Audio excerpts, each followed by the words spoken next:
Assalamualaikum warahmatullahi wabarakatuh. Waalaikumsalam. Selamat siang, salam sejahtera untuk kita semua. Yang saya hormati Ibu Dr. Sofiatin, Shut MSI dari Institut Teknologi Bandung. Terima kasih sudah berkenan hadir dan nanti akan memberikan sharing pengalaman serta keilmuan pada kesempatan mata kuliah Ekonomi Biodiversitas pertemuan ke-14. Jadi terima kasih saya ucapkan atas kehadirannya.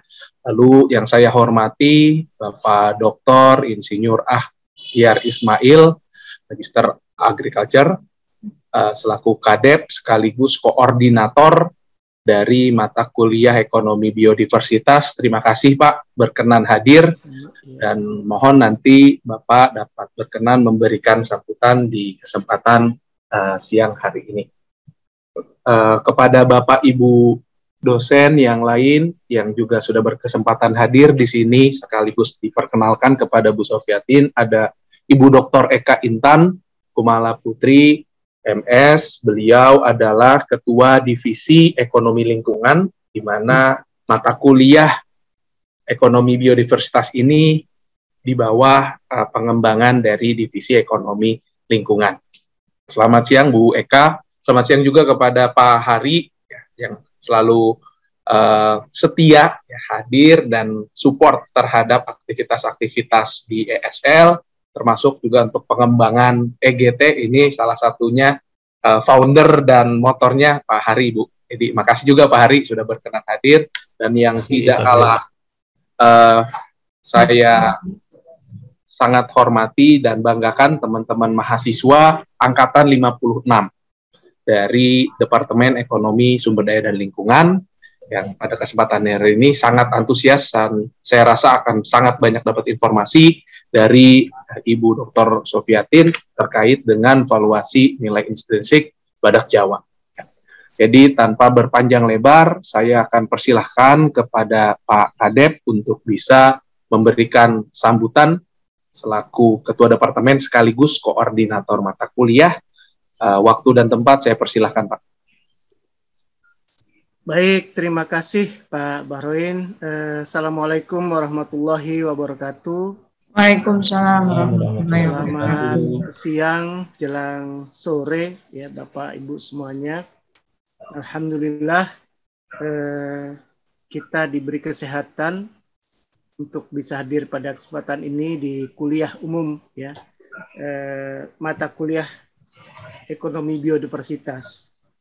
Pertama-tama saya sampaikan terima kasih yang sebesar-besarnya pada Ibu Dr. Sofiatin ya, dari School of Life Science and Technology Institut Institut Teknologi Bandung. Maaf Bu, biasa ini mulut ketelengsut. Yang telah hadir di sini ya di hadapan kita semua, meskipun kita melalui daring ini, untuk menyampaikan materi kuliah umum kita, yaitu valuasi nilai intrinsik ya untuk konservasi badak Jawa. Saya juga penasaran ini bagaimana menilainya gitu ya. Ini terima kasih juga tentunya pada yang hadir, dosen-dosen yang hadir pada kesempatan ini, terutama yang sudah saya lihat adalah Dr. Eka Intan Kumala Putri yang tadi disampaikan beliau adalah kepala divisi ya ekonomi lingkungan di kami ya. Jadi kebetulan mata kuliah ini kemudian juga saya Pak Bahroin itu berada di divisi yang sama di divisi ekonomi lingkungan. Kemudian Pak Hari ya tadi sudah disampaikan ini penggagas EGT dan terima kasih atas kehadirannya juga. Yang selalu setia. Ini adalah ESL Green Talk yang ke-17. Atas nama Ketua Departemen saya ucapkan terima kasih atas kesediaan Bu Dr. Sofiatin. Memang kita dihimbau pimpinan gitu ya untuk setiap mata kuliah itu diharapkan ada kuliah tamu gitu ya, memberikan sharing keilmuan dan juga pengalaman, ya. Tentu di sini juga ini, apalagi ini adalah disertasinya Bu Dr. Sofiatin, ini tentu kita, mahasiswa dan kita semua itu akan banyak mendapatkan insight terkait dengan nilai intrinsik konservasi badak Jawa ini, ya. Semoga ini juga tentunya selain pada mahasiswa, bagi kami juga, ya, sebagai bahan kita ya Pak Bahrain nanti kalau ini. Walaupun memang mata kuliah ini di K2020 itu sudah tidak ada lagi, ini nanti mungkin chapter saja di mata kuliah valuasi, karena memang ada adanya mata kuliah baru yang perlu kita berikan gitu ya, sehingga tentu beberapa mata kuliah yang lain itu dilebur ya, digabung gitu ya. Kemudian juga tentu ini sebagai awal gitu ya Bu, kolaborasi kita mungkin di lain waktu nantinya tentu kita berharap juga akan tetap berkomunikasi dan berkolaborasi, karena tentu kita saling membutuhkan ya, saling sharing ilmu gitu ya, dengan tentunya pengalaman masing-masing gitu ya. Tentu mungkin nanti kalau dalam kesempatan ini konservasi badak Jawa, nanti yang lain mungkin dari kami juga ada tentang valuasi yang lain gitu ya, mungkin kita bisa saling sharing gitu ya dalam perkembangannya, karena memang dari tahun ke tahun tentu akan berbeda ya, terkait juga dengan hutan, tentunya tutupan hutan ya, vegetasinya itu akan berbeda ya, karena memang adanya alih fungsi dan lain sebagainya. Nah, perkembangan ini tentu kita perlu gitu, kita ketahui ya, kita pelajari gitu, bagaimana terkaitnya juga dengan mungkin nanti perubahan iklim dan lain sebagainya, dan juga khusus kalau di badak ini tentu terkait dengan populasinya juga gitu ya, yang tentu harus kita lindungi. Baik, saya tidak berpanjang lebar Pak Bahrain, jadi mari kita sama-sama adik-adik mahasiswa ya, tolong dicermati dengan baik, karena ini adalah satu ilmu bagi kita semua ya. Kita bagaimana bisa memahami atau mengetahui nilai intrinsik, karena namanya juga nilai intrinsik itu tidak ada nilai pasarnya ya, sehingga kita harus justifikasi ya, kita valuasi gitu ya, dengan metode-metode penilaian valuasi yang tentunya sudah umum kita gunakan. Itu Pak Bahrain, terima kasih sekali lagi pada Bu Dr. Sofiatin dan juga Bapak Ibu yang hadir pada kesempatan ini, Pak Hari, atas kesempatan hadirnya gitu ya, untuk kita sama-sama mencermati atau mendengarkan, dan semoga ini mendapatkan banyak insight tentang ini. Saya akhiri, billahi taufik wal hidayah. Assalamualaikum warahmatullahi wabarakatuh. Assalamualaikum warahmatullahi wabarakatuh. Selamat siang Bapak dan Ibu serta adik-adik mahasiswa junior saya nih. Tadi sudah disampaikan Pak Bahrain, lumayan ya, 30 tahun selisihnya ya. Mudah-mudahan nanti apa yang akan saya sampaikan bisa memberikan sedikit sharing sebetulnya ya, dari hasil penelitian saya.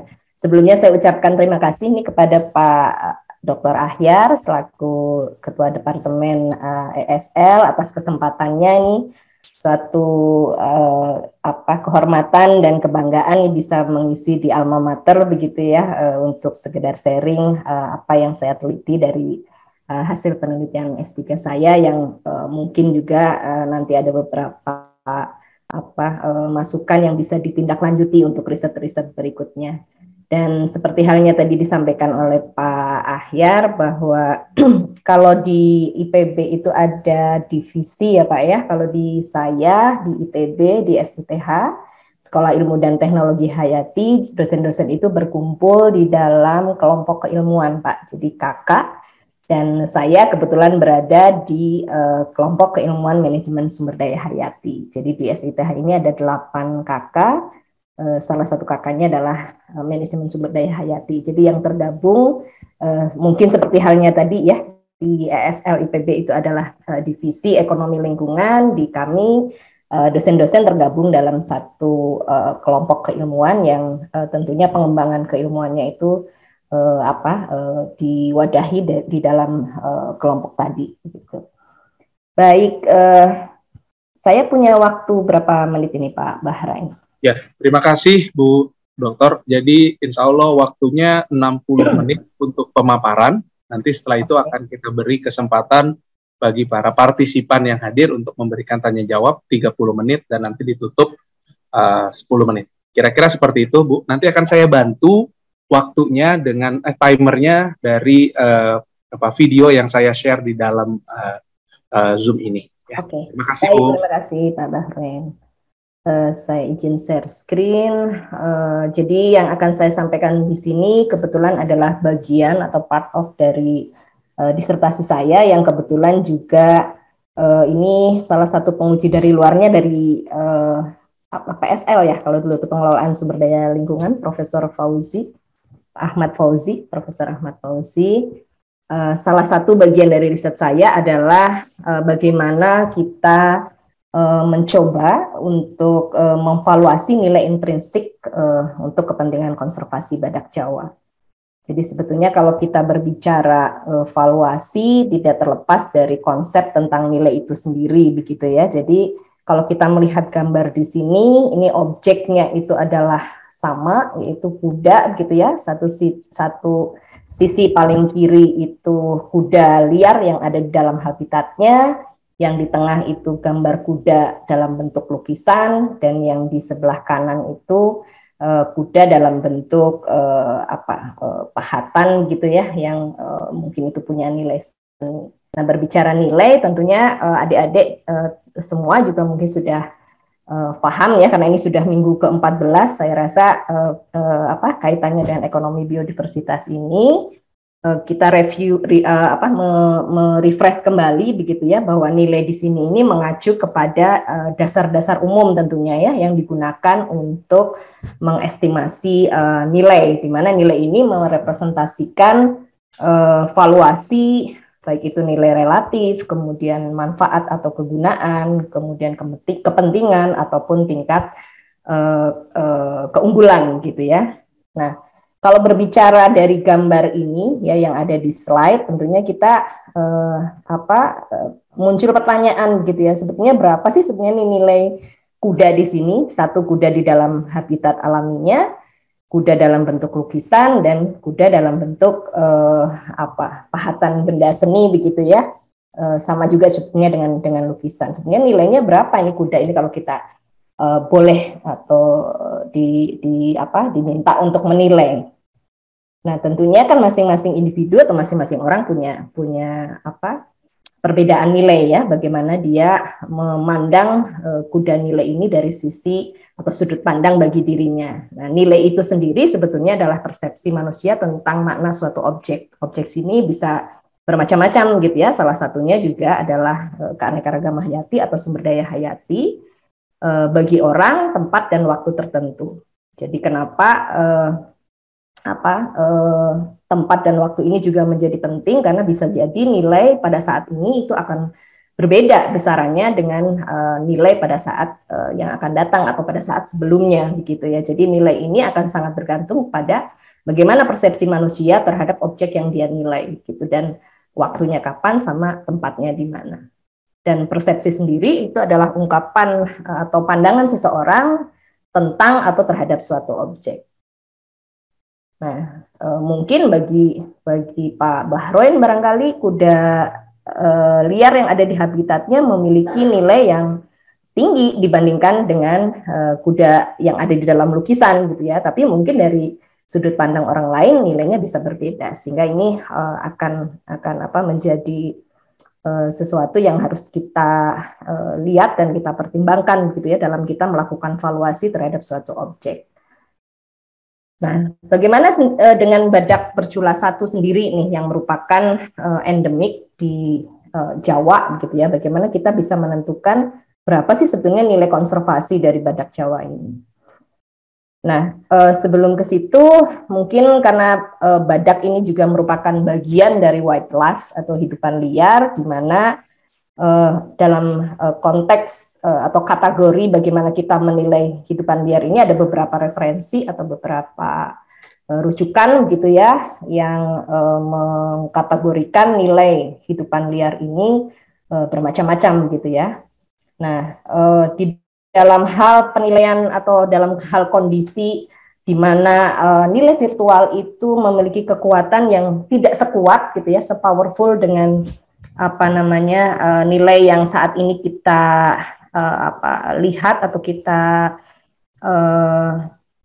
acu gitu ya secara pragmatis. Salah satunya adalah nilai ekonomi gitu dalam rangka untuk mengkonservasi wildlife atau hidupan liar. Kecenderungan aksi-aksi konservasi selama ini biasanya didorong oleh keuntungan secara finansial, kemudian hasil ekonomi, dan keberlanjutan lingkungan ya, atau sustainability lingkungan. Ini menurut Bojo tahun 96. Nah, yang kita akan soroti sebetulnya lebih kepada nanti bukan ke nilai instrumental gitu ya dari wildlife ini, di mana dalam hal ini adalah nilai spesies dari badak Jawa, nilai intrinsiknya, tapi di sini kita lihat terlebih dahulu bahwa secara kategori nilai hidupan liar dari sisi nilai instrumental ini kita bisa lihat ada 4 kategori, yaitu nilai ekologi, nilai nutrisional, nilai sosial budaya, dan nilai ekonomi. Nah, karena kita ingin di sini melihat seberapa besar dan bagaimana caranya kita melakukan valuasi terhadap nilai intrinsik badak Jawa, tentu kita harus melakukan overview terlebih dahulu begitu ya. Apa sih sebetulnya perbedaan antara nilai instrumental dan nilai intrinsik? Jadi nilai instrumental ini mengukur kegunaan suatu makhluk atau objek, di mana makhluk atau objek tadi dapat memenuhi atau dalam rangka memenuhi kebutuhan atau menyediakan jasa-jasa lainnya ya bagi makhluk lain, tapi biasanya di sini adalah umumnya manusia gitu ya, dan kemudian memfasilitasi kebahagiaan dan kesejahteraan dari manusia itu sendiri. Itu yang secara konsep begitu ya, yang berkaitan dengan nilai instrumental. Sedangkan nilai intrinsik sendiri adalah nilai yang melekat atau inherent gitu ya pada suatu entitas, di mana nilai ini ada di dalam dan bagi dirinya sendiri, terlepas apakah si entitas tadi memberikan kegunaan ataupun manfaat bagi yang lainnya. Itu nilai intrinsik. Sehingga berdasarkan konsep dari nilai intrinsik dan nilai instrumental ini, saya mencoba lebih jauh begitu ya dari penelitian yang saya lakukan untuk melihat sebetulnya nilai intrinsik dari badak Jawa itu seperti apa. Dari beberapa referensi memang selama ini lebih banyak metode-metode valuasi yang digunakan untuk mengukur atau menghitung atau mengestimasi begitu ya nilai secara instrumental ya, nilai instrumental. Nah, sebelum tentunya menilai suatu objek, tentu kita harus mengetahui atau memahami apa yang kita nilai gitu ya, objek apa yang kita nilai. Oleh karena itu tentu kita juga harus melihat karakteristik dari badak Jawa itu sendiri, baik itu secara morfologis maupun habitatnya ataupun karakteristik yang lain. Nah, di sini bisa kita lihat bahwa badak Jawa ini sebetulnya merupakan salah satu dari 5 badak begitu ya, yang 5 jenis atau 5 spesies badak yang saat ini tersisa di dunia. Dan badak Jawa ini berdasarkan IUCN itu termasuk dalam kategori atau statusnya adalah critically endangered atau terancam punah. Nah, sebelumnya pada di bawah tahun 2011 sebetulnya badak Jawa ini juga ada atau dijumpai atau ditemui di negara lain, yaitu di Vietnam gitu ya. Tetapi hasil dari penelitian dan status dari IUCN-nya sendiri itu individu terakhir itu terlihat di Vietnam itu pada tahun 2011. Jadi sesudah 2011 ke sini tidak ada lagi, sehingga populasi badak Jawa yang saat ini berada di Taman Nasional Ujung Kulon itu merupakan satu-satunya populasi yang tersisa di dunia. gitu ya. Jadi hanya ada di Indonesia, di Taman Nasional Ujung Kulon, dan di TNUK ini juga tidak di setiap area adanya ya. Jadi adanya atau populasi ini memiliki habitat yang berada di Semenanjung Ujung Kulon. Jadi di pulau-pulau yang lain kalau kita lihat gitu ya, di TNUK itu kan tidak hanya Semenanjung Ujung Kulon ya, ada beberapa pulau-pulau yang lokasinya terpencar gitu ya. Ada Pulau Panaitan, ada Pulau Handelem, dan ada satu pulau lagi begitu. Jadi si populasi badak Jawa ini hanya berdiam atau hanya memiliki habitat di Semenanjung Ujung Kulon. Nah, dari karakteristik morfologisnya di sini, badak Jawa itu memiliki mata yang relatif kecil dan kurang melihat, sehingga dia peka begitu ya terhadap cahaya matahari, dan memiliki keistimewaan dari sisi indera, itu memiliki penciuman yang sangat tajam dan pendengaran yang luar biasa peka begitu ya. Jadi kalau kita ingin melihat secara langsung gitu ya, berjumpa secara langsung itu relatif sangat sulit begitu ya. Saya saja yang sudah beberapa bulan di sana tidak bisa melihat secara langsung, hanya bisa melihat jejak yang ada ya, jejak-jejak kaki, kemudian fesesnya, dan kemudian bekas-bekas renggutan makanan yang ada di pohon gitu ya. Jadi memang sulit, sehingga perjumpaan untuk badak Jawa ini dibantu dengan alat kamera trap gitu. Nah, kemudian ini badak ini juga memiliki cula satu begitu ya. Biasanya kalau yang betina itu tidak ada culaknya ya, atau kecil sekali begitu ya, dan memiliki mulut yang bibir atasnya itu lebih panjang dibandingkan dengan bibir bawah, yang berfungsi untuk merenggut makanan. Kemudian gigi serinya juga cukup tajam gitu ya. Ini juga berfungsi untuk menggigit dan mengunyah pakannya. Kemudian kulitnya ini cukup kalau orang bilang ada pepatah muka badak gitu, kulit badak gitu ya.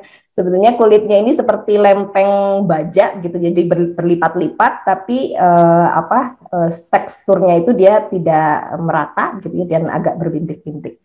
Nah, ini pola hidupnya, dia merupakan hewan soliter sebetulnya ya, tetapi pada beberapa aktivitas tertentu badak Jawa ini memiliki aktivitas bersama ya, seperti halnya berkubang, itu bisa 2 atau 3 individu badak gitu ya. Maksimal sih biasanya 3 individu ya, itu tergantung kepada lebar ataupun panjang dari kubangannya. Kemudian pada saat mengasuh anaknya itu juga selalu bersama dengan anaknya sampai umur 2 tahun. Ini kalau dilihat dari pola hidupnya mirip dengan manusia gitu ya. Jadi selama 2 tahun anak itu diasuh gitu ya oleh induknya. Kemudian sesudah 2 tahun dia akan disapih ya, akan dipisah gitu, akan berpisah dengan induknya. Kemudian dari sisi area habitat itu nanti kita akan lebih detail lagi di beberapa hasil yang saya peroleh gitu ya di lokasi penelitian, dan ini cukup besar gitu ya dari sisi tubuhnya, ini tinggi dan panjangnya, beratnya bisa sampai 2,3 ton, tingginya bisa sampai 1,4 sampai 1,7 meter gitu ya, jadi besar gitu ya, dengan panjang 2 sampai 4 meter. Beberapa referensi juga menyebutkan ciri-ciri morfologis yang sama gitu ya, dari ini sudah cukup banyak gitu ya berkaitan dengan morfologi badak Jawa ini dari tahun 70 sampai saat ini. Dan tadi seperti saya sampaikan, dia bibir atasnya lebih panjang dalam rangka untuk atau berfungsi untuk merenggut makanan.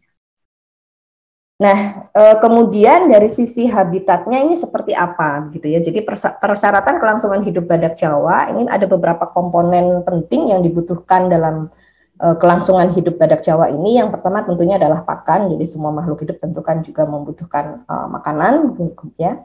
Kemudian kelerengan habitat atau lahannya itu relatif datar dengan bobot dan berat tubuh yang cukup besar begitu ya. Itu juga menjadi menjadi salah satu pembatas gitu ya dari habitat yang dia butuhkan untuk kelangsungan hidupnya. Pada beberapa hasil kamera trap juga sebetulnya bisa sampai ke tempat yang relatif tinggi, tetapi dia akan menyusur gitu ya. Kalau kita di tanaman itu apa namanya, menyusur punggung gitu ya, punggung gunung. Tetapi umumnya atau sebagian besarnya atau dominannya terlihat pada habitat yang memiliki kelerengan yang relatif datar. Kemudian tadi karena juga dari sisi morfologi matanya itu agak sulit untuk melihat gitu ya, sehingga lebih sering dijumpai pada habitat dengan tingkat kerimbunan yang cukup rapat ya. Jadi dia dan juga peka terhadap cahaya ya, sehingga biasanya dijumpai pada tempat-tempat yang relatif tersembunyi. Air juga itu menjadi kebutuhan hidupnya tentu. Kemudian salah satu aktivitas apa namanya dalam pola hidupnya badak Jawa ini juga berkubang, itu salah satunya untuk berfungsi menjaga kelembaban kulit dan juga memberikan salah satu untuk mencegah apa namanya kulitnya pecah-pecah begitu ya, sehingga dia harus melakukan kubangan sama halnya dengan kerbau ya. Kemudian badak Jawa ini juga membutuhkan garam mineral walaupun mungkin dalam jumlah yang relatif tidak terlalu besar gitu ya. Jadi kalau beberapa literatur atau beberapa referensi itu menunjukkan bahwa kebutuhan badak Jawa ini bisa dikatakan penting gitu ya, garam mineral ini sekitar mungkin 0,1% dari bobot tubuhnya ya setiap harinya, sehingga sering kita lihat juga bahwa badak Jawa itu muncul di tepian pantai ya, di tepi pantai untuk untuk memperoleh garam mineral, dalam hal ini sodium yang dia jarang terdapat di dalam pucuk-pucuk daun sebagai pakannya ya, sehingga dalam pola hidupnya itu juga membutuhkan garam mineral. Kemudian reproduksi ini tentunya juga menjadi sesuatu yang penting karena di dalam menjaga kelangsungan hidupnya tentu juga ada fase atau masa reproduksi begitu ya, dan ini untuk meregenerasi atau berkembang biak atau memperbanyak individu di dalam populasinya. Nah, ancaman yang dihadapi oleh badak Jawa ini ada beberapa macam gitu ya. Kalau kita klasifikasikan ini ada 2, ancaman terhadap habitatnya dan ancaman terhadap populasinya. Ini perlu kita lihat karena nanti sebelum ke nilai intrinsik ya, bahwa habitat ini menjadi salah satu bagian penting yang saya nilai sebagai bagian dari nilai yang perlu dipertimbangkan atau yang perlu dihitung untuk mengevaluasi nilai intrinsik dari badak Jawa. Nah, ancaman terhadap populasinya ini berupa penyakit ya, kemudian ada inbreeding depression atau tekanan inbreeding, karena ini merupakan satu-satunya populasi yang ada di dunia, sehingga tekanan inbreedingnya itu menjadi sangat tinggi begitu ya. Kemudian juga ancaman yang lain terhadap populasinya adalah adanya kompetisi dengan banteng, karena dari beberapa hasil penelitian dan juga penelitian saya bahwa beberapa jenis atau spesies dari tumbuhan itu selain dimakan oleh badak juga dimakan oleh banteng, sehingga itu terjadi kompetisi. Kemudian tingkat perburuan, walaupun mungkin dari data yang saya peroleh gitu ya dalam kurun waktu 5 tahun terakhir itu tidak ada perburuan liar gitu, tapi itu menjadi salah satu ancaman terhadap keberlangsungan populasi dari badak Jawa ini. Kemudian tingkat reproduksi yang rendah ini pada badak Jawa atau badak secara umum begitu ya. Ada badak India, ada badak hitam, ada badak putih gitu ya, ada badak Sumatera. Ini secara umum kondisinya relatif sama ya. Jadi tingkat reproduksinya itu rendah, adanya kendala dan patologi di dalam reproduksi. Jadi dari sisi anatomi uterusnya itu dia cukup panjang dan berliku, sehingga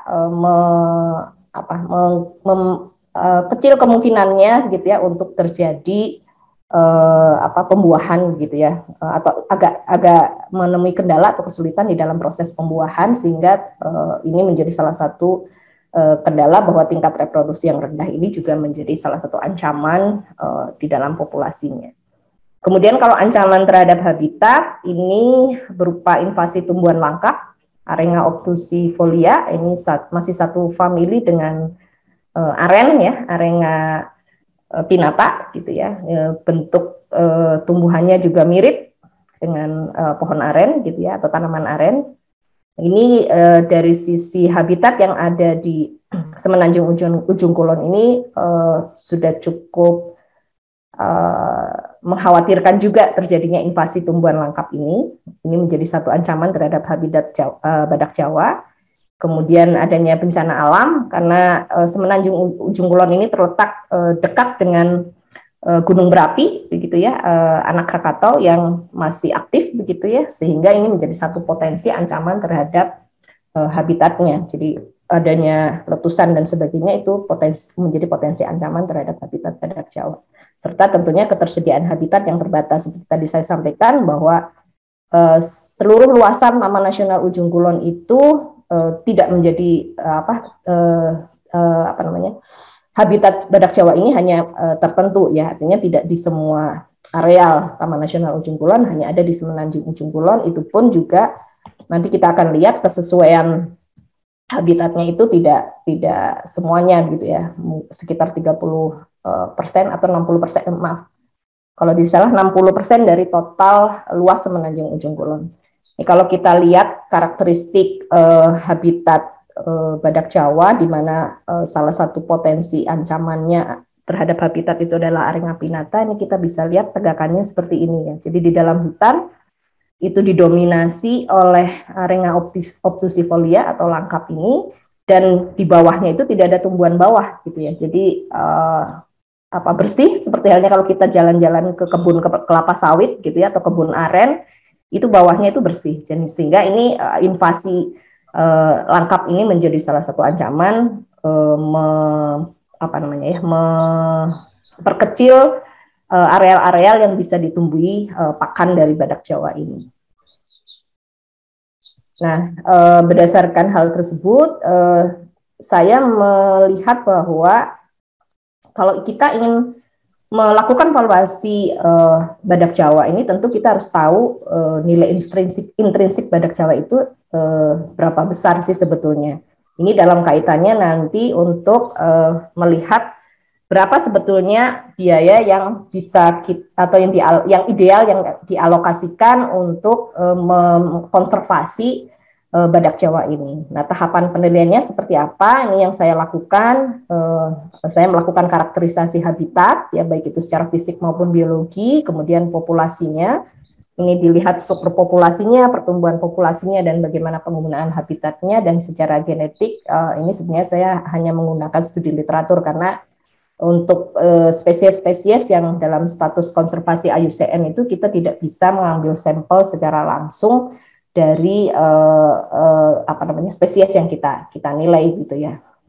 Jadi ini saya menggunakan rujukan atau referensi dari studi literatur. Nah, bagaimana formulasi nilai intrinsik badak Jawanya? Ini saya mencoba membangun begitu ya, karena selama ini yang seperti tadi saya sampaikan, yang sering dilakukan untuk menilai spesies itu beberapa metode seperti halnya benefit cost analysis gitu ya, itu lebih kepada ke nilai instrumental sebetulnya ya. Kemudian ada juga metode-metode yang lain kalau memang dia ada nilai guna secara langsungnya, ada nilai guna tidak langsung dan sebagainya. Itu ada beberapa metode yang mungkin adik-adik semua juga sudah paham gitu ya, atau sudah mendapatkan informasi terkait dengan metode valuasi yang umum dilakukan di dalam proses penilaian. Nah, ini saya coba mengkonstruk atau merumuskan formulasi secara matematis. Perhitungan nilai intrinsik itu dasarnya kepada karakteristik intrinsik badak Jawa itu. Jadi lebih kepada pendekatannya ke biological cost. Jadi seberapa besar sih sebetulnya badak Jawa itu untuk bisa hidup gitu ya. Apa saja yang dia butuhkan selama hidupnya itu, berapa besar pendekatan atau berapa besar nilai yang dibutuhkan untuk hidupnya itu dengan pendekatan biaya. Jadi mostly hampir seluruh nilai untuk mendukung nilai intrinsik badak Jawa ini saya lakukan dengan metode berdasarkan pendekatan biaya. Jadi ini yang saya lakukan, beberapa merujuk kepada referensi yang sebelumnya. Ini adalah wilayah Semenanjung Ujung Kulon gitu ya, dan dari hasil penelitian sebelumnya ternyata yang terlihat keberadaan badak Jawa itu dominannya ada di wilayah Cibandawoh, Cikesik, Citadahan, dan Cigenter yang notabene secara karakteristik habitatnya memang sesuai begitu ya, sehingga saya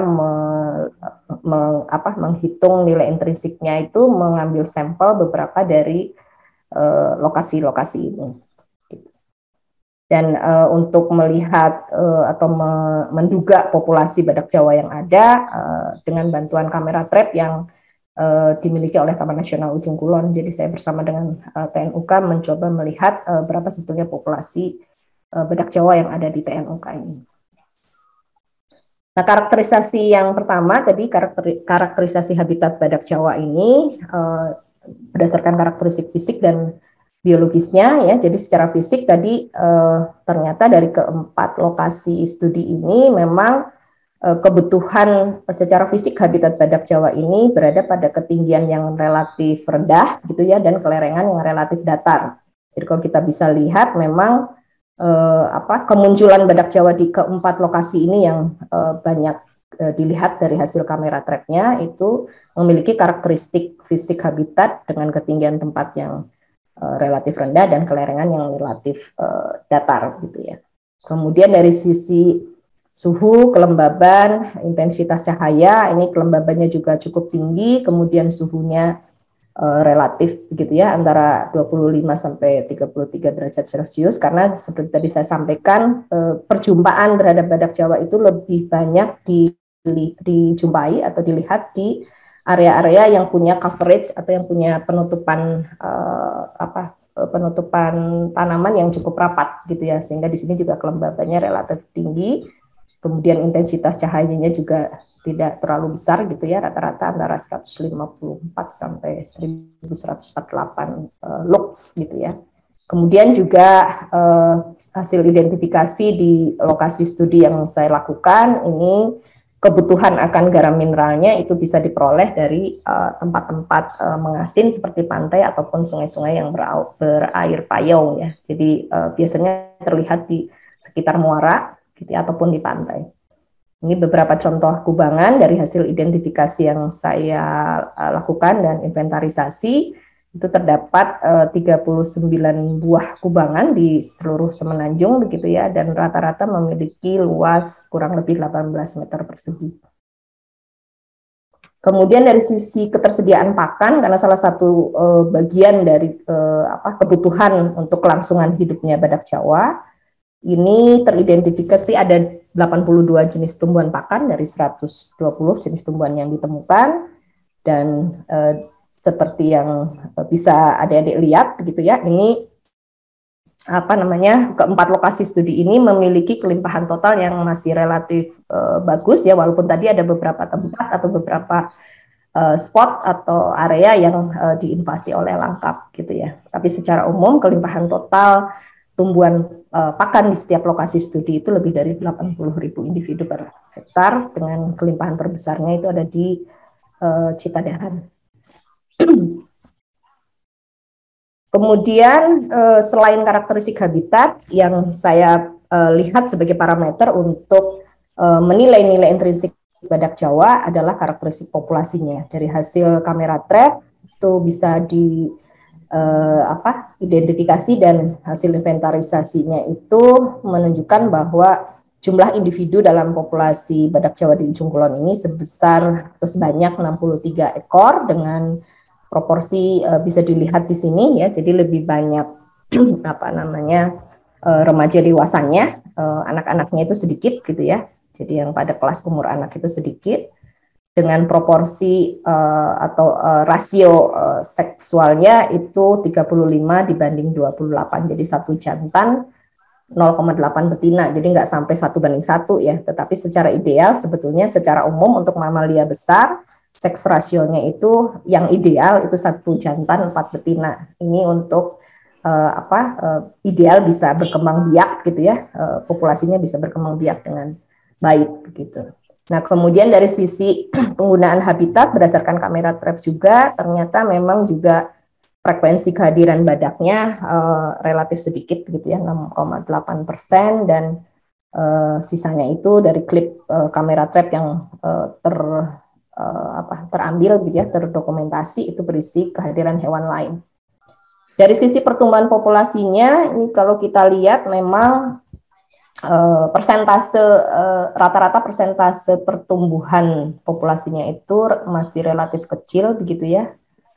Ini untuk persentase kelahiran itu ada sekitar rata-ratanya 8,9% per tahun gitu ya. Kemudian untuk persentase mortalitasnya atau kematian individunya, kematian di populasi itu adalah 1,8% setahun, sehingga kalau kita lihat rata-rata pertumbuhan populasinya itu sekitar dengan mempertimbangkan persentase kelahiran ya, natalitas dan mortalitas itu sekitar 7,9%. Nah, ini hasil dari kamera trap beberapa begitu ya, melihat bagaimana frekuensi munculnya badak itu yang terekam di dalam kamera trap dan berapa lama dia stay di area tersebut, di area yang di cover oleh kamera trap tadi. Kemudian dari sisi karakteristik genetik kita juga perlu melihat seperti apa sebetulnya karakteristik genetik badak Jawa, karena seperti tadi saya sampaikan ini merupakan satu-satunya populasi yang ada di dunia, tinggal tersisa hanya di ujung kulon gitu ya, sehingga tadi disampaikan dari sisi ukuran populasi yang kecil selama jangka waktu yang cukup lama ya, lebih dari 40 tahun, ini menurut penelitian Hardiono dan kawan-kawan tahun 2016 itu mengindikasikan adanya pengaruh tekanan inbreeding. Dan kalau secara genetik tadi kita tidak bisa berkontak langsung begitu ya dengan individu ataupun objek yang kita nilai. Nah, ini beberapa penelitian terkait genetik badak menurut Fernando tahun 2006, dia pendekatannya menggunakan sampel kotoran ya, fesesnya itu yang diambil dari Taman Nasional Chat Tien Vietnam. Ini karena sebelum 2011 gitu ya di Vietnam masih ada. Kemudian 100 sampel dari Taman Nasional Ujung Kulon, kemudian ada sampel cula sebanyak 3 buah dan 1 sampel kulit. Dan di sini menunjukkan bahwa heterozigositasnya atau keragaman genetik badak Jawanya itu relatif rendah. Nah, dari beberapa karakterisasi tadi, saya mencoba untuk memformulasi based on tadi ya kebutuhan hidup badak Jawa untuk bisa survive gitu ya. Jadi lebih kepada biological cause gitu ya. Jadi berapa sih sebetulnya kebutuhan-kebutuhan hidup badak Jawa ini kalau kita valuasi begitu ya. Kita coba konstruk dengan memformulasikan, menjumlahkan nilai intrinsik dari habitatnya, nilai intrinsik pertumbuhan populasi, nilai intrinsik genetik, itulah menjadi nilai intrinsik dari badak Jawa. Dari habitat sendiri ada 6 variabel yang saya gunakan karena tidak semua variabel bisa dimasukkan di dalam perhitungan atau valuasi. Jadi mungkin ini juga bisa lebih disempurnakan lagi karena keterbaruan dari penelitian saya ini ada di sini. Jadi saya mencoba untuk memformulasi perhitungan nilai intrinsiknya seperti apa. Kemudian di pertumbuhan populasi ada 4 variabel pertumbuhan populasi, diantaranya adalah pencegahan gangguan penyakit dan yang lain-lain. Nilai intrinsik genetiknya ada 2, jadi salah satunya adalah upaya peningkatan pertumbuhan populasi. Ini saya coba konstruksi dari karakterisasi habitat tadi yang dibutuhkan untuk kelangsungan hidup badak Jawa, didekati dengan biaya konsumsi pakan. Jadi kita mencoba melihat kebutuhan pakan dari badak Jawa itu seberapa besar sih setiap harinya gitu, berapa kilogram yang dia butuhkan pakan dari badak Jawa tadi, dari daun-daun mudanya ya maupun ranting dan yang lain-lainnya. Kemudian biaya pengendalian invasi langkap ini merefer kepada penelitian Muntasib tahun 2007, ada satu lagi yang sebelumnya 2002 kalau tidak salah. Ini dengan cara membuat, karena tadi ya di bawah tegakan langkap itu tidak ada tumbuhan lain gitu ya, tidak bisa hidup tumbuhan lain, sehingga dicoba untuk pengendalian invasi langkap ini dengan membuat rumpang atau feeding ground, tempat-tempat makan untuk badak Jawa dengan cara mengalokasikan di habitat itu tempat-tempat makan untuk badak Jawa dengan ditanami tumbuhan-tumbuhan pakannya.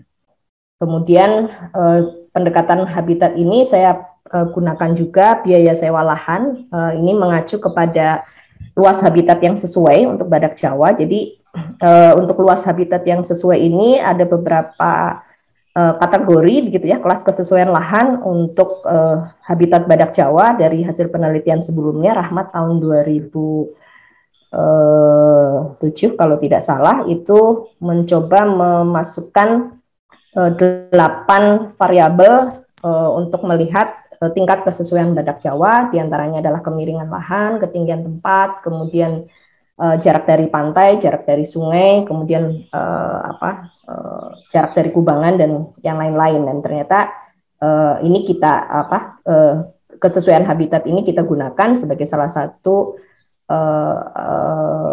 variabel yang dipakai untuk menghitung nilai intrinsik habitat. Pendekatannya dengan pendekatan biaya, seandainya habitat yang sesuai itu kita gunakan gitu ya di tempat lain atau di area lain, sehingga pendekatannya adalah kepada biaya sewa lahan. Kemudian biaya pengadaan air di kubangan, ini karena kubangan ini juga sangat terpengaruh dengan dengan air hujan gitu ya. Jadi ini akan dipengaruhi oleh musim gitu ya, musim hujan dan musim kemarau. Ini tentunya biaya pengadaan air di kubangan ini juga menggunakan beberapa asumsi ya, termasuk juga tadi yang biaya pengendalian invasi langkap itu juga ada beberapa asumsi yang saya gunakan gitu ya. Nah, pengadaan air di kubangan ini tentunya kalau musim hujan tidak ada biaya ya, tetapi kalau pada saat musim kemarau beberapa kubangan-kubangan itu menjadi kering sehingga itu tidak bisa digunakan untuk aktivitas berkubang dari badak Jawa, sehingga didekati dengan bagaimana pengadaan air di kubangan itu pada saat musim kemarau gitu ya. Asumsinya seperti itu. Kemudian biaya pengadaan garam mineral ini kita gunakan juga pendekatan dan ada beberapa asumsi yang digunakan, termasuk di dalamnya pendekatan dengan selain pakan gitu ya, dengan garam mineral ini pada SRS Suaka Rhino Sumatera ya, Suaka Rhino Sumatera yang ada untuk badak Sumatera itu digunakan dibuat salt lick ya, jadi semacam area untuk dia bisa memperoleh garam mineral gitu ya. Jadi pendekatannya dengan biaya pengadaan garam mineral. Jadi dari beberapa karakterisasi habitat yang tadi saya sampaikan, memang tidak semuanya saya bisa masukkan atau saya bisa gunakan untuk pendekatan estimasi nilai intrinsik habitatnya. Jadi hanya ada 5 yang saya pakai. Kemudian untuk nilai intrinsik pertumbuhan populasi, sebelum ke sini, ini saya gunakan 2 nilai, jadi penilaian pada saat penelitian dan penilaian dengan menggunakan discount rate ya, jadi present value. Karena ini pertimbangannya saya menggunakan masa hidup badak Jawa itu selama secara biologis gitu ya, dia akan umumnya rata-rata sampai mencapai usia 45 tahun, sehingga dalam kurun waktu 45 tahun itu kita hitung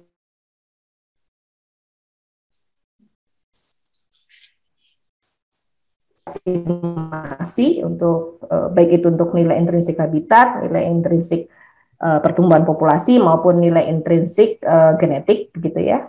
Dua-duanya ada nilai pada saat penelitian, current value, ada present value selama umur biologis badak Jawa itu 45 tahun dengan diskon rate-nya menggunakan tingkat suku bunga pemerintah jangka panjang ya. Jadi 6% ini yang saya gunakan untuk menghitung atau mengestimasi nilai intrinsik habitat badak Jawa pada saat dinilai pada saat sekarang. Kemudian untuk nilai intrinsik pertumbuhan populasi, ini ada 4 variabel yang saya gunakan, yaitu biaya pencegahan penyakit, biaya pencegahan gangguan manusia, biaya untuk upaya peningkatan populasi, dan biaya untuk pengadaan individu badak. Jadi tentunya faktor-faktor ini merupakan faktor-faktor yang beberapa referensi menyatakan itu berpengaruh begitu ya terhadap pertumbuhan populasi badak Jawa. Jadi ini kita masukkan gitu ya supaya keberlangsungan atau pertumbuhan populasinya itu menjadi cukup baik begitu ya, sehingga ada upaya-upaya yang dilakukan untuk mencegah penyakit yang terjadi, karena pada beberapa waktu ya, ada beberapa waktu tertentu yang terjadi kematian secara cukup banyak gitu ya, yang mati individu badak Jawanya dalam kurun waktu satu waktu yang sama begitu ya. Jadi sehingga di sini diperlukan biaya-biaya untuk pencegahan penyakit, kemudian pencegahan gangguan manusia ini dilakukan untuk menjaga pertumbuhan populasinya relatif stabil paling tidak begitu ya. Itu ada upaya untuk pengamanan gitu ya, monitoring dan pengamanan terhadap gangguan-gangguan dari manusia. Walaupun dari data terakhir memang tidak ada perburuan liar gitu ya, 5 tahun terakhir itu tidak ada perburuan liar yang terjadi di kawasan habitat badak Jawa ini. Kemudian biaya untuk upaya peningkatan populasi ini kita merujuk kepada target dari Kementerian Kehutanan yang merupakan program prioritas terhadap 25 satwa yang dilindungi gitu ya di Indonesia. Ini targetnya populasinya bisa meningkat 10% setiap tahunnya, dan ternyata dari hasil perhitungan saya tadi dari 5 tahun terakhir persentase pertumbuhan populasinya rata-rata hanya 7,9% ya, jadi masih belum mencapai target yang diharapkan, sehingga biaya upaya peningkatan populasi ini menjadi salah satu variabel yang digunakan untuk estimasi nilai intrinsik pertumbuhan populasi, termasuk di dalamnya biaya pengadaan individu badak. Hasilnya seperti ini ya, dengan angka sekitar untuk current value-nya itu 19 miliar ya, 19,2 miliar, kemudian untuk present value-nya sekitar 316 miliar 571,4 juta. Kemudian dengan parameter berikutnya yaitu nilai intrinsik genetik, ini saya coba lakukan dengan pendekatan kedua variabel, yaitu uji genetik dan penambahan habitat yang sesuai untuk peningkatan ukuran populasi. Uji genetik ini memang tidak dilakukan secara langsung gitu ya, jadi saya merefer kepada hasil penelitian sebelumnya yang saya gunakan. Ini membutuhkan pendekatan biaya, itu cost-nya seberapa besar, ini kita hitung. Kemudian penambahan habitat yang sesuai, tadi saya sampaikan bahwa hasil penelitian dengan mengoverlay beberapa variabel ya, termasuk ketinggian, kemiringan, kemudian jarak dari sungai dan yang sebagainya, tingkat kelas kesesuaian habitat yang dikategorikan sangat sesuai itu kurang lebih 11.487 hektar dari sekitar 33.000 hektar luas Semenanjung Ujung Kulon gitu ya. Jadi mungkin sekitar 33-34% lah yang termasuk kategorinya itu sangat sesuai. Nah, tentunya dengan kategori kesesuaian habitat yang luasannya tadi hanya sekitar 34 atau 35% tadi, tentu membutuhkan membutuhkan penambahan habitat untuk peningkatan ukuran populasi, karena di sini saya pertimbangkan adalah untuk menghitung kecukupan ukuran populasi minimum ya. Jadi minimum viabilitas population yang efektif ya. Jadi MVP yang efektifnya itu sebenarnya berapa individu sih untuk bisa melakukan reproduksi dan meningkatkan pertumbuhan populasinya, itu sekitar 500 ekor, sehingga diperlukan penambahan habitat yang sesuai untuk mencapai ukuran viabilitas populasi minimumnya yang ideal untuk bisa melakukan atau untuk bisa terjadi pertumbuhan populasi yang terus meningkat. Nah, selama ini kondisinya dari yang ada di Semenanjung Ujung Kulon itu hanya bisa dikatakan dari beberapa penelitian itu dikatakan daya dukung fisiknya, carrying capacity habitatnya sudah bisa dikatakan terlampaui gitu. Diperoleh nilainya sekian, sehingga dari hasil formulasi tadi saya mencoba untuk mengestimasi nilai intrinsik badak Jawa itu dari 3 parameter, yaitu nilai intrinsik habitat, nilai intrinsik pertumbuhan populasi, dan nilai intrinsik genetik, sehingga nilai intrinsik badak Jawanya itu sekitar 140 miliar gitu ya, 140,6 miliar current value-nya, dan present value-nya sekitar 2,3 triliun gitu. Nah, ini menjadi penting karena selama ini alokasi biaya konservasi untuk mempertahankan kelangsungan hidup atau konservasi supaya badak Jawa, populasi badak Jawa itu tidak semakin menurun, individunya tidak menjadi semakin statusnya menurun ke punah begitu ya, karena ini sangat terancam punah, sehingga saya mencoba mengkonstruk bahwa untuk menghitung biaya konservasi idealnya itu memasukkan nilai intrinsik tadi yang sudah coba saya susun formulasinya, dan kemudian juga mempertimbangkan status konservasinya serta viabilitas populasinya. Jadi ini menjadi bagian dalam menghitung idealnya berapa sih sebetulnya biaya konservasi yang kita perlu alokasikan untuk mempertahankan kelangsungan hidup dari badak Jawa yang ada di Taman Nasional Ujung Kulon ini, sehingga diharapkan manajemen konservasi badak Jawa ini sustainable atau berkelanjutan. Jadi pertimbangannya ada nilai intrinsik, kemudian tentunya badak Jawa ini karena juga menjadi aset sumber daya hayati gitu ya, tentunya kondisi yang langka tadi ya, dan dengan status konservasinya sangat terancam punah, ini nilai asetnya menjadi sangat tinggi, sehingga ini perlu dipertimbangkan di dalam perhitungan biaya konservasi. Demikian juga dengan status konservasi yang tadi sangat terancam punah, tentu juga kita perlu alokasi untuk mempertahankan atau memelihara supaya populasinya tidak menjadi semakin menurun. Sehingga ini perlu ada penambahan dari sisi kelangsungan hidupnya. Tadi juga kita lihat memang reproduksinya tadi juga menemui kendala dengan morfologi dari rahimnya badak Jawa, kemudian juga dia hanya badak Jawa ini hanya berkembang biak gitu ya, 4 tahun sekali gitu ya, dan setiap melahirkan itu hanya 1 ekor gitu, sehingga memang ini menjadi sangat perlu diperhatikan di dalam memperhitungkan biaya konservasi ini. Sehingga dari kerangka formulasi biaya konservasi ini, sebelum ke formulasi yang saya coba buat, sebetulnya berapa sih idealnya untuk mengkonservasi badak Jawa, nilai konservasi badak Jawanya yang selama ini ada begitu ya di dalam biaya manajemen di Taman Nasional Ujung Kulon ini terdiri dari 3, ada biaya untuk pegawai, ada biaya untuk operasional, dan ada biaya konservasi. Jadi kalau boleh saya klasifikasikan, ada 3 klasifikasi di sini. Untuk yang biaya tenaga kerja di sini ada personal expenditure, ada operational expenditure, kemudian operational cost-nya ada operational expenditure, kemudian dari conservation cost-nya itu ada yang perlu kita perhatikan adalah intrinsic value-nya, nilai intrinsiknya, kemudian insurance cost dan opportunity cost.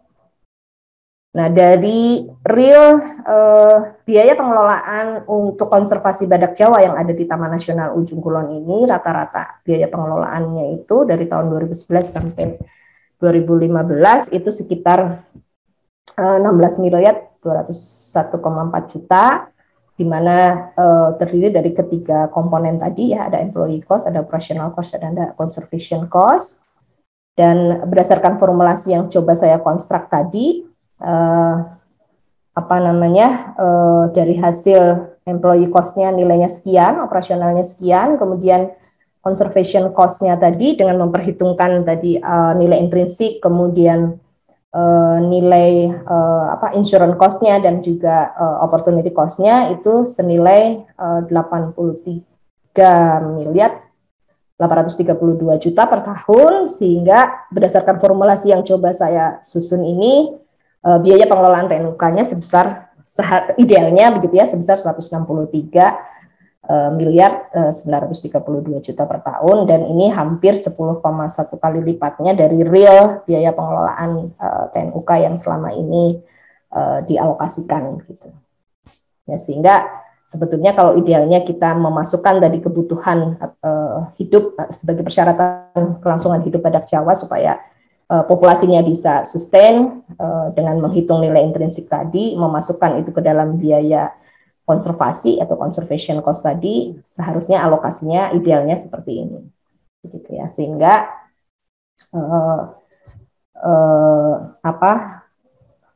ini kalau yang conservation biaya pengelolaannya itu secara total keseluruhan dari 3 komponen tadi ya, employee cost, operational cost, dan conservation cost. Sedangkan kalau di conservation cost-nya sendiri dengan memasukkan nilai intrinsik, kemudian insurance cost dan biaya oportunitas itu saya hitung nilainya sekian ya. Jadi kalau kita bandingkan dengan real rata-rata biaya konservasi yang memang khusus untuk badak Jawa, karena biaya yang lain-lain itu tidak hanya untuk spesies untuk populasi badak Jawa gitu, tadi juga untuk populasi yang lain. Jadi saya split dari real biaya konservasi yang digunakan gitu ya, atau yang dialokasikan oleh pemerintah pusat ke Taman Nasional Ujung Kulon itu khusus untuk badak Jawa ini sekitar 873.537.000 per tahun, sehingga kalau kita boleh bandingkan gitu ya, idealnya itu harusnya 170 kali lipat dari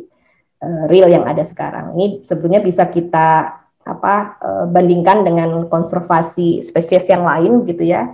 Ini contohnya untuk konservasi panda, ini giant panda yang ada di Cina saja itu sebesar $1 juta per ekor gitu ya. Untuk mengkonservasi 1 ekor giant panda itu di Cina membutuhkan $1 juta dan $400.000 setiap lahir 1 bayi panda di luar Cina. Jadi kalau di luar Cina ada bayi panda yang lahir itu alokasikan atau mengharuskan mengeluarkan biaya sekitar $400.000. Kemudian juga kita bandingkan juga dengan spesies-spesies lain yang punya kategori konservasinya relatif sama gitu ya. Ada turtle gitu ya, ini untuk nilai ekonominya saja sekitar 6,7 miliar gitu ya, juta US dollar per tahun. Sedangkan kalau dibandingkan dengan jenis badak yang lain yang ada di Afrika, di sini ya ada badak hitam Afrika, itu sekitar biayanya untuk conservation cost atau biaya konservasinya 16.300 sampai 28.176 US dollar per individu. Sehingga kalau kita lihat sini sebetulnya juga kalau kita compare gitu ya dengan jenis-jenis satwa yang lain, wildlife yang lain yang punya status konservasi yang hampir terancam punah gitu ya, atau sangat terancam punah atau terancam, ini cukup besar di negara lainnya. Nah, kalau kita lihat di Indonesia sendiri, tapi ini memang masih di tahun berapa ini beritanya? Saya lupa ini tahun berapa, ini alokasinya dia tidak dasar untuk alokasi konservasi itu berdasarkan luasan gitu ya. Jadi di sini hanya 51.000 per hektar per tahun dengan anggaran sekitar 1,4 triliun untuk 27,2 juta hektar kawasan konservasi yang ada di Indonesia. Jadi memang masih relatif kecil ya, mungkin dengan ada beberapa pertimbangan dan faktor-faktor lain yang mempengaruhi alokasi anggaran tadi. Tapi secara idealnya kalau dengan memasukkan nilai intrinsik tadi sebetulnya biaya konservasi dari badak Jawa ini sangat tinggi begitu. Kemudian kalau memasukkan nilai intrinsik tadi ini idealnya per hektar itu sekitar 2 triliun ya. 2,3 triliun nilai intrinsiknya tadi, sementara luas habitat yang tingkat kesesuaiannya tinggi tadi 11.487 hektar, sehingga kalau kita pendekatannya berdasarkan luasan, maka biaya konservasi per hektarnya itu sekitar 201.450.000 begitu ya. Jadi kalau melihat data ini memang masih sangat kecil, dia hanya 51.000 per hektar per tahun. Demikian mungkin yang bisa saya sampaikan Pak Bahroin, tapi sebelum slide ini saya tutup, mungkin ada sedikit video begitu ya berkaitan dengan populasi badak Jawa.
Baik, demikian Pak Bahroin sedikit gambaran gitu ya secara real dari hasil video kamera trap.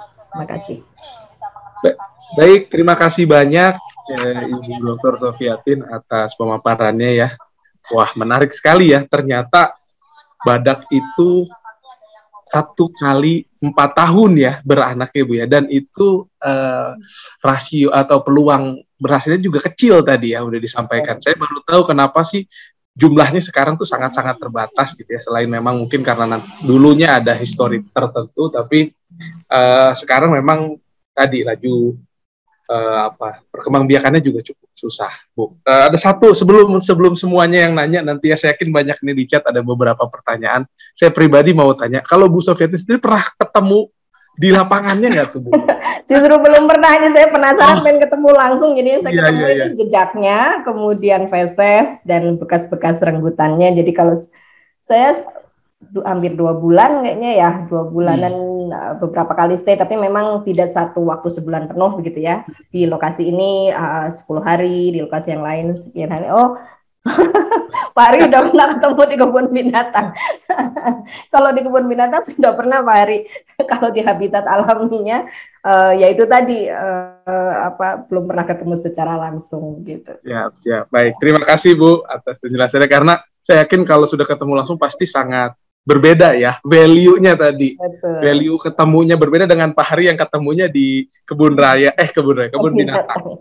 Siap, terima kasih. Saya persilahkan ini kepada para partisipan yang hadir ya, berkenan juga mungkin dari Pak Kadep atau Bapak Ibu dosen kalau ada yang saya dulu. Boleh, silakan.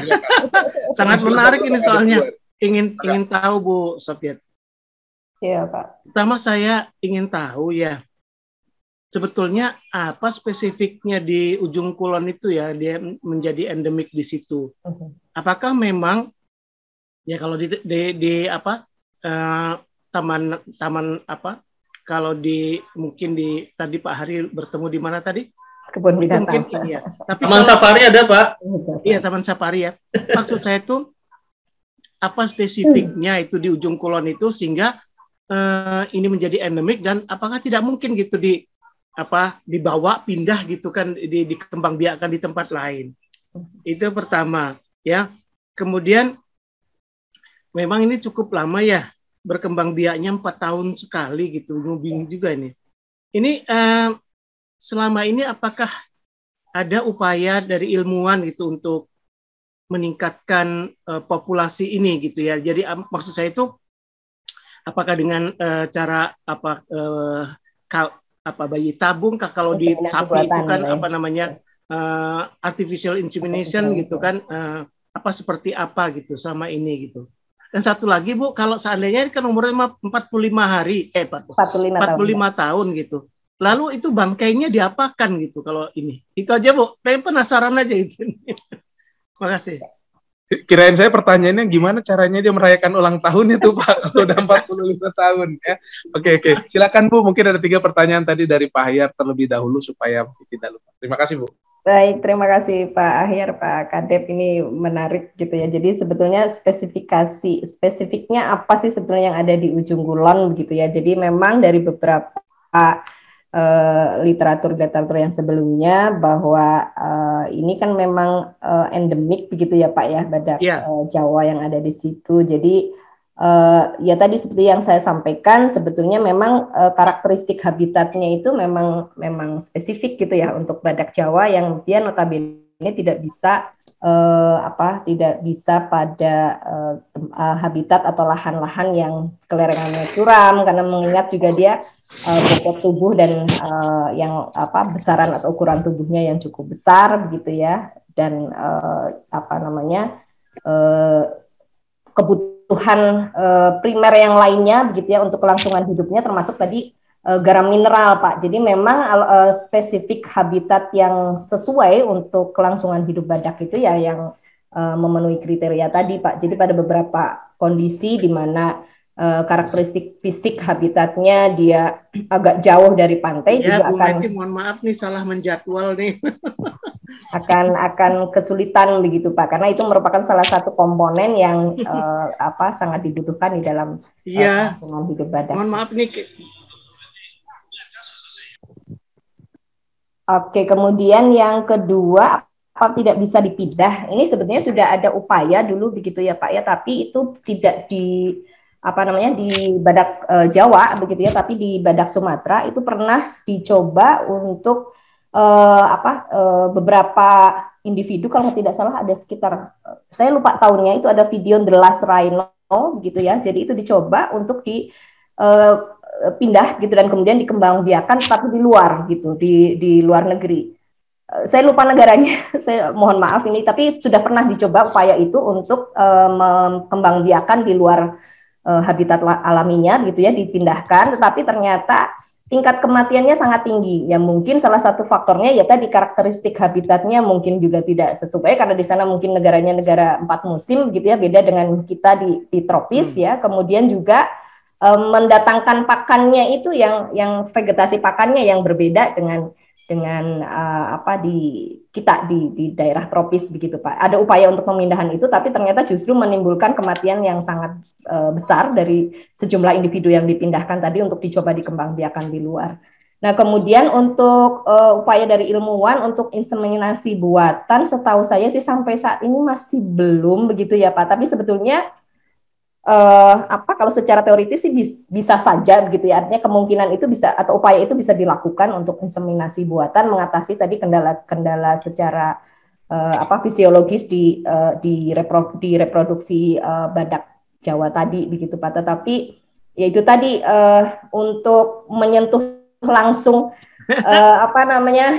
spesiesnya itu, jangankan untuk menyentuh ketemunya aja juga susah Pak. Itu beberapa peneliti dari luar yang dia bikin membuat camp dengan daun-daunan dan sebagainya supaya tidak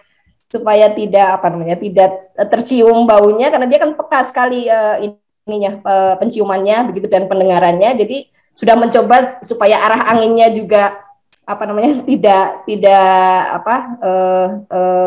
mengarah ke badaknya supaya tidak terdeteksi oleh badaknya, tetap aja tidak bisa ketemu secara langsung Pak. Jadi memang ada kendala-kendala, tetapi upaya ini sebenarnya secara teoritis bisa dilakukan untuk inseminasi buatan, tetapi ya itu tadi kendala termasuk juga regulasi juga Pak untuk jangankan untuk itu, jadi untuk mengakses ininya juga kalau untuk ke spesies itu langsung dari kementerian gitu ya, apalagi ini dengan status konservasi yang sangat terancam punah. Dan ya itu kendala yang lainnya tadi Pak, tekanan inbreedingnya, karena populasinya hanya satu-satunya populasi di dunia. Kalau misalnya ada populasi lain di negara lain spesies yang sama, mungkin masih bisa dikawin silangkan untuk bisa heterozigositasnya bisa meningkat gitu ya. Tapi ya itu menjadi bottleneck juga sih sebetulnya gitu Pak. Tapi mungkin bisa saja sih direkomendasikan atau diusulkan gitu salah satu upayanya untuk inseminasi buatan gitu. Tetapi memang ya itu tadi tingkat keberhasilannya juga masih sangat rendah gitu Pak di spesies badak yang lainnya gitu. Tapi kalau setahu saya di badak Jawa sendiri belum pernah dilakukan untuk inseminasi buatan ini. Itu Pak barangkali jawaban dari saya. Terima kasih. Ya, baik. Terima kasih banyak Ibu atas penjelasannya ya. Tadi ada 3 pertanyaan, karena memang ketemunya aja susah, boro-boro ada kita bisa inseminasi buatan gitu ya kira-kira. Jadi terakhir menarik tuh videonya, dia lari tuh. Saya lihat apakah mereka takut ya Bu ketemu kita ya. Kan itu kayaknya direkam dari laut ya, arah laut gitu. Terus mungkin tidak sengaja terekam atau terlihat ada aktivitasnya badak sehingga dia lari ke tengah. Ya, kalau lihat dari perilakunya mereka lebih suka menghindar kalau ketemu langsung dengan manusia begitu, Pak Roen. Jadi ya, makasih banyak Bu. Tuh, jadi teman-teman kalau ada teman-teman yang suka menghindar, kamu mah kayak badak ya gitu suka. Kalau kata mahasiswa ketemu dosen pembimbing, kemana aja kamu, jangan kayak badak suka menghindar gitu ya. Canda ya, bercanda. Bapak Ibu semua, baik, saya persilahkan kepada teman-teman yang hadir, para partisipan di dalam forum ini. Saya rasa sangat menarik sekali ini materinya ya. Tadi Pak Hari juga ada pertanyaan Bu, mungkin ini sambil menunggu ya, menunggu pertanyaan dari teman-teman partisipan, saya mungkin ingin membacakan. Atau Pak Hari langsung mau bertanya langsung kepada Bu Sofiatin, mangga saya persilahkan Pak Hari. Ya, boleh Pak Bahrudin, terima kasih banyak. Bu Dr. Sofi, wah ini keren paparannya nih, jadi tahu tentang badak ya. Dan jadi saya bisa ini juga mencatat ada ahli badak juga di ITB nih. Terima kasih banyak. Ya, saya tadi ada pertanyaan yang saya tulis di kolom chat, itu terkait dengan apakah badak ini juga merupakan, ini pertanyaan stupid question mungkin dari saya ya, apakah badak ini merupakan generasi yang sama dengan apa namanya dinosaurus ya yang punah karena meteorit tempo hari ya jutaan tahun yang lalu. Kemudian mungkin badak ini merupakan yang selamat ya seperti halnya komodo begitu. Kemudian yang kedua tentang kedekatan anak badak dengan bapaknya gitu. Apakah mereka masih sama-sama membesarkan anaknya atau mereka hanya ibunya saja yang membesarkan anaknya? Sekali lagi terima kasih Ibu. Ya, sama-sama Pak. Ya betul, ini pada saat saya melakukan riset kebetulan yang ininya Kepala Balai Taman Nasionalnya Pak Muhammad Rahmat yang juga disertasi dan tesisnya juga terkait dengan badak gitu. Sebenarnya kalau saya dikatakan ahli badak tidak juga Pak, saya lebih ke pendekatan ke valuasi ekonominya. Jadi saya juga banyak merefer hasil penelitian beliau gitu ya Pak Muhammad Rahmat, termasuk salah satunya juga saya ini kan di publikasi saya, di draft publikasi saya, beliau juga saya masukkan sebagai salah satu autor gitu. Jadi ya memang kalau melihat ini sih, ini termasuk juga bisa dikatakan hewan purba begitu ya Pak ya. Jadi mungkin kalau lihat dari sejarahnya sih merupakan salah satu hewan yang juga bisa dikatakan dia bisa selamat dari kepunahan gitu ya Pak ya. Hanya memang proses bertahan atau sustainability atau kelangsungan hidupnya itu banyak sekali faktor yang berpengaruh seperti tadi saya sampaikan, banyaknya gangguan-gangguan baik itu terhadap habitatnya maupun terhadap populasinya, itu juga menjadi ancaman begitu ya terhadap keberlangsungan badaknya begitu. Kalau saya lihat dari video sih dan beberapa referensi, mungkin lebih banyak ininya mengasuhnya itu adalah betinanya ya Pak ya. Jadi kalau kedekatan dengan bapaknya gitu ya, itu selama ini yang terlihat begitu atau yang termonitor itu lebih ke pengasuhannya oleh induk betinanya gitu Pak. Itu barangkali Pak Hari. Terima kasih Bu.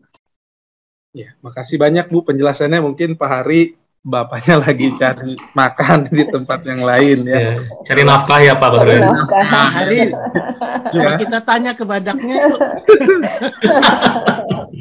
Ini asli seru banget ini Bu materinya. Seru bener Bu, saya pengen. Studi lanjutan Pak Ahyar. Boleh di studi lanjutan Pak, mungkin oleh Pak Ahyar atau Pak Hari barangkali. Jadi saya juga pengen nanya lagi nih Bu nih sebenarnya. Nah, oke, tapi jangan kita kasih kesempatan dulu kepada teman-teman yang Iqbal ini mahasiswa dari Departemen ESL angkatan 56, silakan langsung open mic saja Bang. Ya, sebelumnya terima kasih Pak atas kesempatannya dan terima kasih kepada Ibu Sofi atas pemaparannya.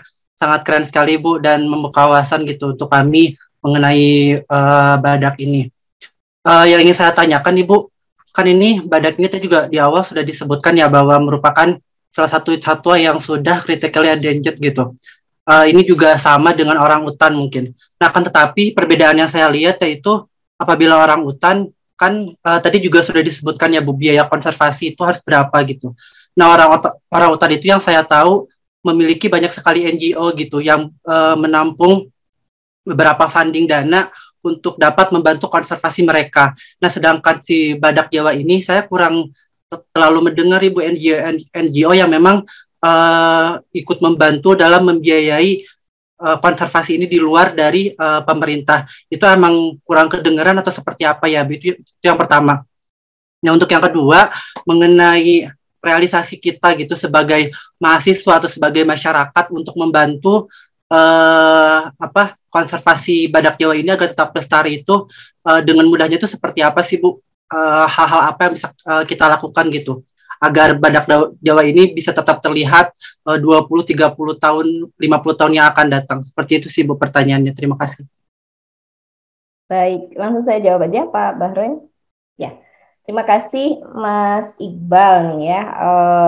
Terkait tadi dengan biaya konservasi yang sudah saya sampaikan gitu ya, tadi dibandingkan dengan biaya konservasi orang hutan yang sama-sama status konservasinya juga critically endangered begitu ya.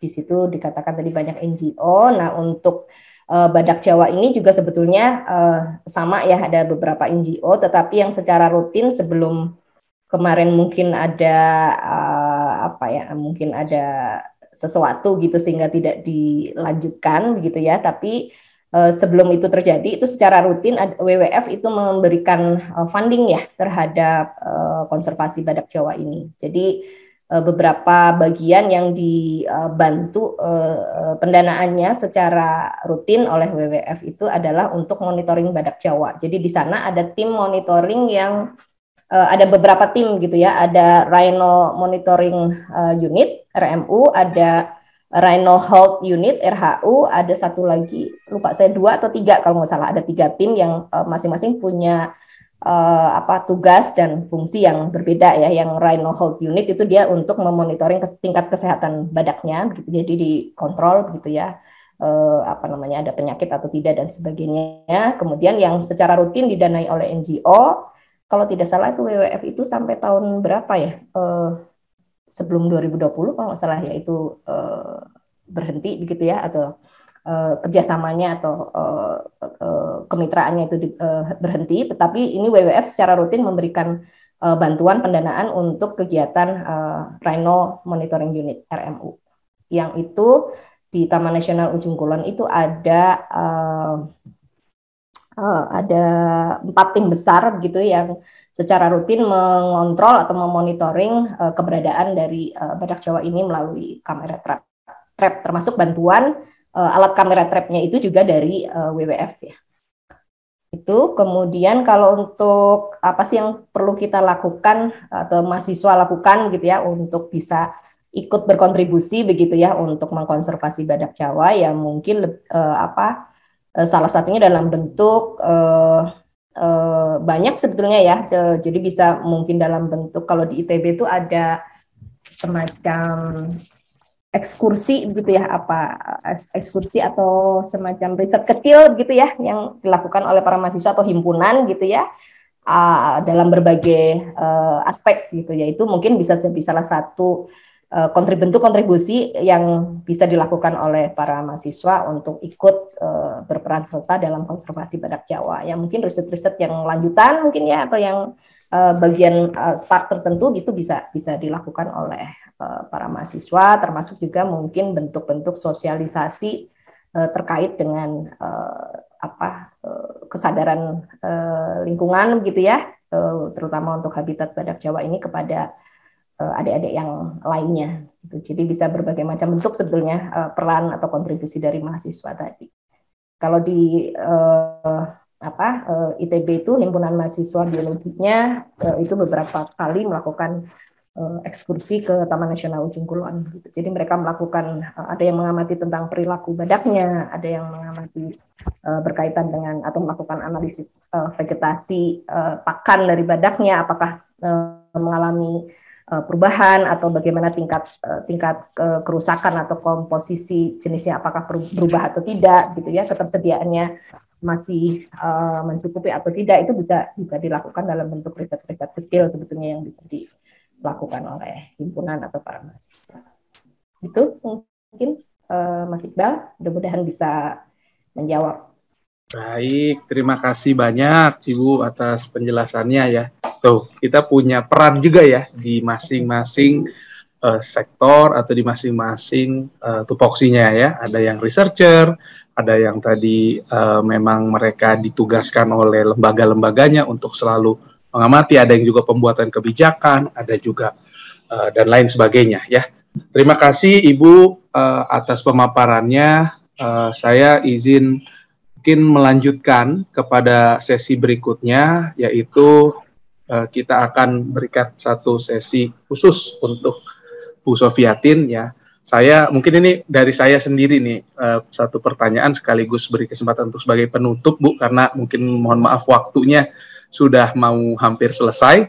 Saya ingin mendapatkan sebuah reason yang logik atau yang rasional kenapa kita harus mengkonservasi badak gitu ya. Mungkin kalau sapi ya kita harus konservasi karena sekarang kita makan daging dari sapi misalnya gitu ya, atau mungkin kita mengkonservasi ikan lele misalnya gitu ya, karena nah ini badak ini kan mungkin tidak kita ekstraksi secara langsung gitu ya, artinya pemanfaatan bagi manusianya itu mungkin tidak bentuk ekstraksi secara langsung, tapi apa hal yang sekiranya bisa meyakinkan atau bisa kami dapatkan informasinya sehingga kita betul-betul bisa oke, ini harus kita konservasi karena mungkin sekaligus closing statement Bu dari Ibu dalam perkuliahan umum mengenai valuasi nilai intrinsik badak Jawa ini. Saya persilakan.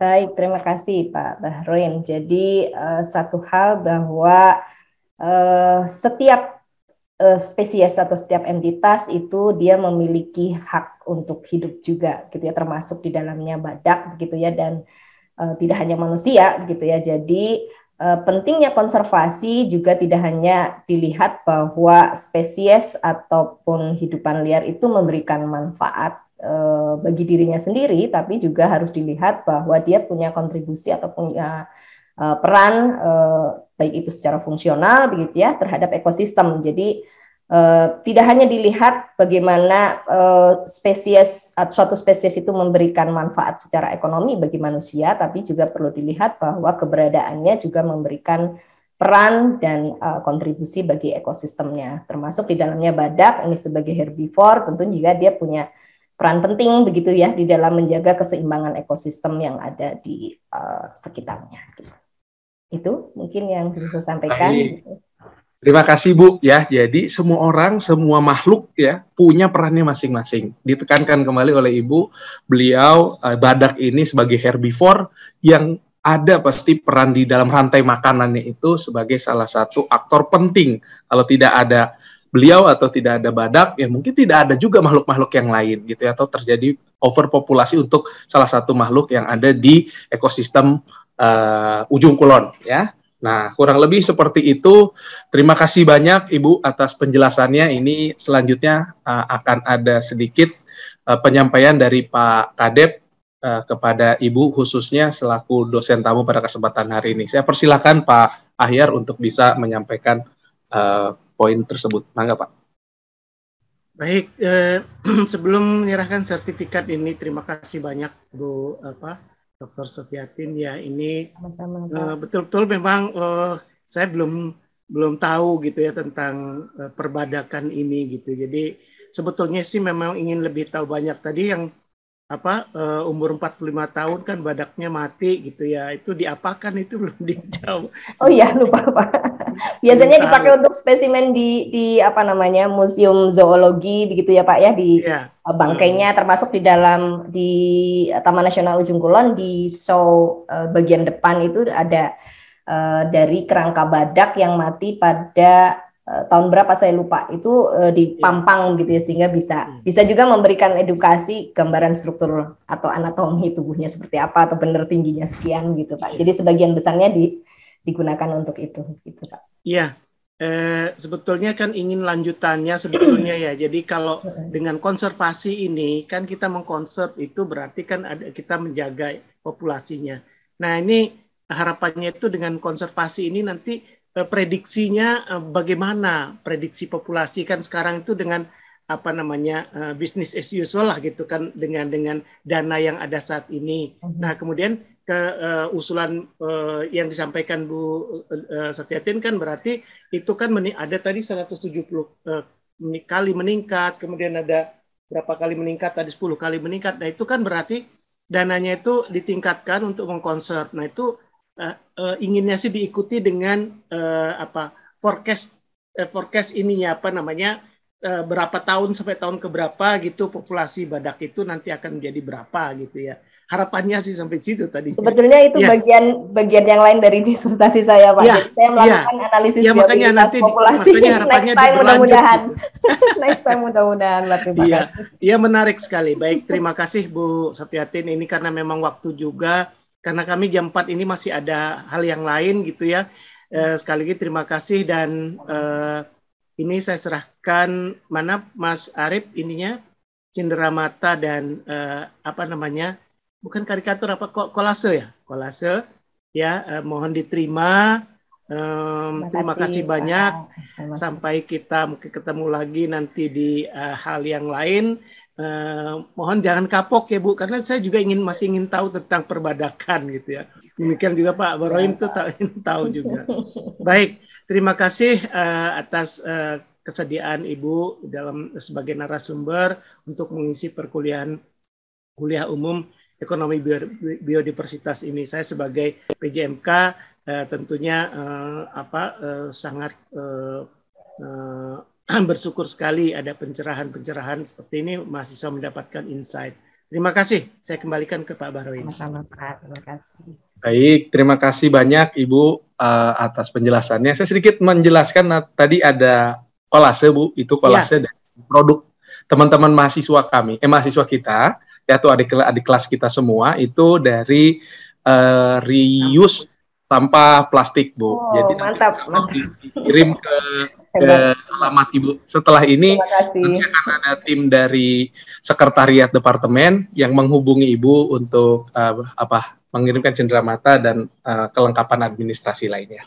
Terima kasih Bu. Saya ucapkan sekali lagi, saya secara prinsip mohon maaf ya, secara pribadi mohon maaf apabila selama penyelenggaraan perkuliahan umum ini ya, dosen tamu ini banyak kekurangan dan kesalahan yang saya lakukan. Saya mohon maaf yang sebesar-besarnya. Mudah-mudahan materi yang tadi sudah disampaikan bisa terus ya meningkatkan rasa keingintahuan kita, rasa ingin terus belajar kita terhadap aktivitas valuasi nilai intrinsik ini ataupun valuasi ekonomi secara keseluruhan. Terima kasih sekali Bu Sofiatin atas pemaparan dan sharingnya. Mudah-mudahan bisa menjadi amal baik dan terus berkembang. Saya mewakili departemen dan teman-teman semua mohon maaf atas segala kekurangannya. Wabillahi taufik wal hidayah. Wassalamualaikum warahmatullahi wabarakatuh. Selamat sore, salam sejahtera untuk kita semua. Terima kasih. Waalaikumsalam warahmatullahi wabarakatuh. Terima kasih Pak Ahyar. Terima kasih Bu Sofia. Jangan